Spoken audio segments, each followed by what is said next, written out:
Kain kayo, bigay ng anak ko. Alam niya, nagpaalala ko sa inyo, hanggat buhay pa yung magulang nyo, alagaan nyo na. Kung mamamasyal kayo, asama nyo na. Gawin nyo masaya ang maging huling buhay niya. Huwag nyo iwanan ng magulang nyo. Asama nyo pag kayo mamamasyal. Tapos ipakain nyo na ng gusto niya. Bigay nyo na lahat para masaya ang huling sandali ng buhay niya. Huwag nyo paglamutan ng magulang nyo. Gaganti pa lang kayo ng Panginoon pag inalagaan yung magulang nyo.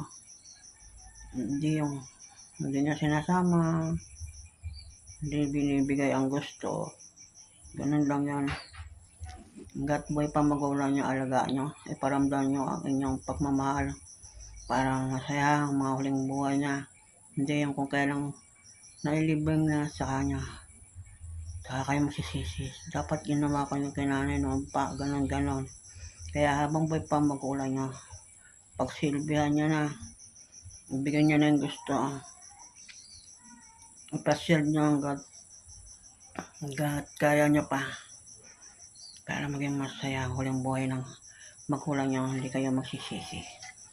Dapat ginawa ko na to kay nanay. Pinasyal ko siya nung buhay pa siya. Malakas pa. Kaya hanggat malakas pa ang magulang nyo, kung may sakit man, ipasyal nyo na ng ipasyal, pakainin nyo na ng gusto nyo. Ganun lang yan. Natutuwa sa inyo ang Panginoon.